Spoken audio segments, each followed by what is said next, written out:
โอ้ทีเดียวโอ้โอ้ไทยไฟดำเมาด้วยแบบตะขาเด้เป็นแหลมมีดอกวันนี้เนี่ยบ่อยมาเอเชียนไทยไฟดำကိုလဲထိုးနိုင်ခဲ့တဲ့ကျွန်တော်တို့မြန်မာဖိုက်တာစပီးဘော့ရဲ့ဘော့ကိုတူတူပြန်လဲကြည့်ရှုအောင်ပါဗျဒီဘက်ကဘောင်းမီရဲ့ပြာနေရတော့အရှင်ထိုင်းဖိုက်တာဖြစ်ပါတယ်ဘောင်းမီရဲ့နီလဲရဲ့နီနေရတော့ကျွန်တော်တို့မြန်မာဖိုက်တာစပီးဘော့ဖြစ်ပါတယ်ဗျမွေထိုင်းပွဲပါဒါတော့ပထမချီဖြစ်ပါတယ်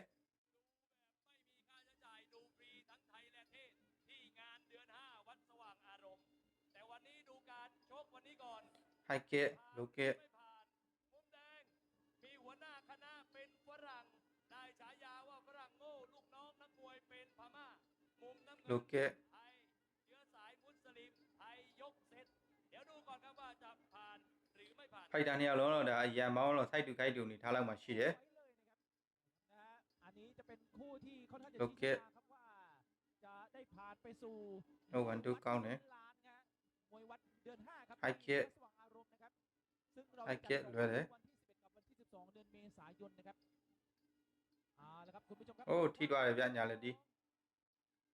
โอ้ทัดทีเด้มาซ้ายขึ้นแข้งขวาโต้ครับคู่นี้ครับมีแววว่าจะร้อยครับมีแววว่าจะร้อยครับโอ้โหน่าจะร้อยแรงโลเกะเลยครับผมจังหวะนี้โอริเกะร้อยแน่โคชเชเพราะว่าเจ้าสปีดโบ๊ทคนนี้เป็นมวยที่เปิดเกมครับท้าดวลชนแรกครับธนูอินนี่ก็ถือว่า 2-3 ไฟล์หลังนี้โลเกะสดมากครับไฮเกะของครับศักดิ์มงคลบนสายจดอดีตนะครับแชมป์มวยรอบมิตซูบิชิครั้งที่2ครับแต่เรียวเจ็กกี้มวยไทยนั่นเองครับตอนนี้ก็มาเปิดยิมสอนมวยอยู่ที่เกาะสมุยครับสำหรับเจ้าศักดิ์มงคลบนสายชนลูกพี่ของธนูอินครับโลเกะมวยไทยครับโคชเชแล้วครับดูว่ามัดซ้ายครับโอ้ทีเด้ครับระวังครับอย่าเหลาครับเหลาเดี๋ยวได้ล้มยาวทั้งยืนครับคู่นี้มีแววว่าจะมีนับมีน็อกหรืออย่างไรครับโลเกะนะครับแข้งขวามาครับทางด้านของธนูอินแข้งขวาธนูโลเกะโอ้ทีเด้เป็นညာโอ้ทีเด้โอ้เป็นလက်ဒီဝင်သွားတယ်ဗျทีเด้เป็นလက်ဒီဒီလက်ရှိချိန်ထိကတော့ဒါစပီးဘုတ်ကတာနေတယ်ဗျအိုးစပီးဘုတ်လည်းပြန်ထိတယ်ไทยและเทศและชาวต่างชาติเยอะแยะไปหมดครับเพื่อนพี่น้องครับบ้านใกล้เรือนเคียงเราจะไปประเทศเมียนมาครับก็มาชมสปีดโบ๊ทวันนี้นะครับเดินเข้าหาสปีดโบ๊ทท้าดวลชนแรกครับธนูอินวันนี้ก็ต่อยแบบถูกคุ้มครับดุโลเกะเก็บอาวุธโดนทีฟ้าไว้มาเป็นชุดครับมาดูครับชี้ชะตาว่าวันนี้สปีดโบ๊ทจะได้ไปต่อในงานวัดสว่างอารมณ์เดิมพัน2 ล้านบาทหรือเปล่าครับโลเกะธนูอินนี่คือมวยภูธรที่มีเงินเดิมพันถึง2 ล้านบาทครับเอาละครับมาครับมองกันไว้ก่อนครับยังไม่รีบครับไม่ร้อนครับไม่แคบครับโอ้ทีเด้ညာလက်ဒီแต่ลืมหลับไม่ได้ครับลืมหลับระวังจะหลับลืมครับจังหวะนี้แข้งขวาครับโลเกะโดนครับสปีดโบ๊ทโมยกพอကဲပထမချီကတော့ပြီးဆုံးလို့သွားပါပြီဗျဒါတော့ဒုတိယချီဖြစ်ပါတယ်สมัยก่อนก็มีนักมวยอยู่คนนึงครับธนูอินชอเชื้อชาติครับนั่นเป็นลูกศิษย์ของครับใหม่เมืองคอนโอ้ทีเด้เป็นလက်ဒီလွယ်သွားတယ်အိုး1 2ကောင်းတယ်ဗျစပီးဘုတ်ဒီပွဲဒါတော်တော်လေးကောင်းလာတယ်ပြောရမယ်แล้วครับอย่างที่บอกครับขึ้นเวทีมันมีแค่ผู้ชนะกับผู้แพ้โลเกะนั้นครับจะมากักจะมาแก๊กมันไม่ได้ครับแข้งซ้ายครับธนูอินครับเตรียมเดินเข้าหาครับจังหวะนี้ยัดซ้ายขู่ไว้ก่อนธนูอินทีขวาธนูอินလက်ရှိချိန်ထိတော့ဒါစပီးဘုတ်ကတာတယ်ทีครับเมื่อสักครู่ครับขอมาครับแข้งมาแข้ง โลเกะไม่มีใครยอมใครครับยับขู่ครับธนูอินครับ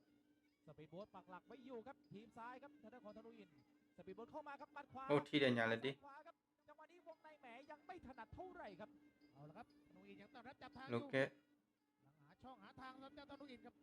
เอาละครับเดินเข้าหาเหมือนเดิมสำหรับสปีดโบ๊ทเอาต่างจังหวะที่จะเข้าทำอยู่คนจดจ้องเย็บซ้ายโดนแข้งขวาแม่โอเคလွယ်တယ်มีวืดไปนิดนึงกับห่างไปหน่อยนึงเอาขยับเข้ามาใกล้ๆครับถีบฟ้าสกัดไว้ธนูอิน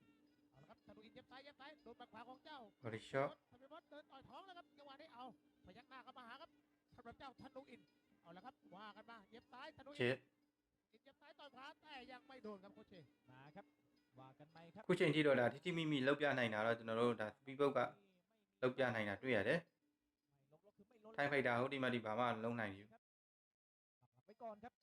ขู่กันไว้ก่อนครับขู่ไว้ก่อนครับไม่กล้าเข้าครับมัดซ้ายครับเจอถีบยันไว้เหมือนกันครับเข้ามามัดซ้ายต้องไปแข้งขวาครับဘော်ဒီကက်ကောင်းတယ်ဘော်ဒီကက်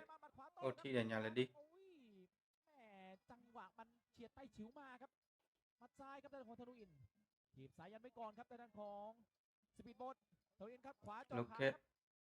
มัดมาเจอจ่อขา เช็ด เหมือนกันเอาเข้าไปครับเข้าไปค้ำไว้ก่อนครับค้ำไว้ครับจะเข้าไหมแข้งซ้ายครับเจอยังไงดีเข่าซ้ายเข้าขวาครับจังหวะนี้วงในครับวงในมาตีเข่าตีไม่ถ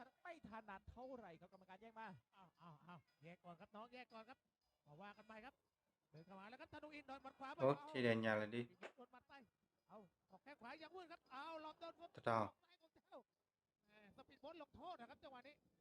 ยังขาดเกินหายไปนิดหนึ่งเจ้าธนูอินออกอาวุธวันนี้ครับเอาเดินเข้ามาครับธนูอินหุกท้องไปอีกครั้งหนึ่ง เช็ด สปีดโบ๊ทว่าไงสปีดโบ๊ทก็ยังสร้างจังหวะอยู่เข่าซ้ายไปธนูอินถีบซ้ายสกัดไว้สปีดโบ๊ทเดินเข้ามาเหมือนเดิมครับเข่าซ้ายไปหมัดซ้ายอีกครั้งหนึ่งโอ้โหครับหน้าหงายไปเลยสำหรับเจ้าสปีดโบ๊ท เอาแล้วจังหวะนี้ครับเดินมาครับยับครับปัดขวา โอ้ทีเดียวเป็นยัง เข้ามาครับอัปเปอร์ เช็ด แหม่ โอ้ ไม่โดนครับ เป็นเลยดีอาบาเกตตรงนี้วิ เจาะขามาก่อนครับธนูอินครับเน้นเป้าใหญ่ครับแข้งซ้ายเตะพับในครับธนูอินแข้งขวาสปีดโบ๊ทครับเหยียบเดินมาครับจังหวะนี้ยับคูหมดยก ကဲဒုတိယချီလည်းပြီးဆုံးလို့တော့ပြီဒါတော့တတိယချီဖြစ်ပါတယ် ยกที่สามครับหายไปสำหรับเจ้าฝ่ายแดงครับเอาหมัดขวามาธนูอินสปีดโบ๊ทเดินเข้ามา ဟိုထီတယ် เตะทางดวลโชว์เล่นหมัดขวาหมัดซ้ายหมัดขวาค โอ้ รับเอาเล่นกันหมัดจังหวะนี้หมัดโอ้ โอ้ထိုင်းဖိုက်တာမှောက်သွားပြီဗျတခါတည်းပလက်လန်ပြီးတော့ကဲစပီပုတ်ရဲ့ဘယ်ညာလက်တီးတွေကင်ထည့်လိုက်တာတခါတည်းတန်းမှောက်သွားတယ် และซีไฮไลท์ออนสปีด ဟိုက်လိုက်မှပြန်ကြည့်ကြည့်မယ် ดูหมัดภาพช้ากันนิดครับ สปีโป้สปีโป้สปีโป้ โอ้โห ปี นี่ โป้ ครับ โอ้ထိပြီးတော့တန်းကျသွားတယ်ဗျကဲစပီပုတ်ကတတိယချီမှာလဲရိုးနဲ့နိုင်ရရှိသွားပါတယ် มีโอกาสကျွန်တော်တို့မြန်မာဖိုက်တာဖြစ်ပါတယ်ဗျဒီမှာ highlight မှာပြန်ကြည့်ကြည့်မယ်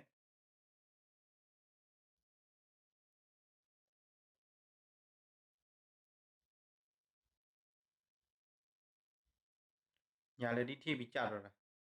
ညာလက်တီထိတဲ့အသားကိုကျနေတဲ့အချိန်ဘယ်လက်တီကထက်ဝင်သွားတော့တခါတည်းပွက်တိတ်မှောက်သွားတာ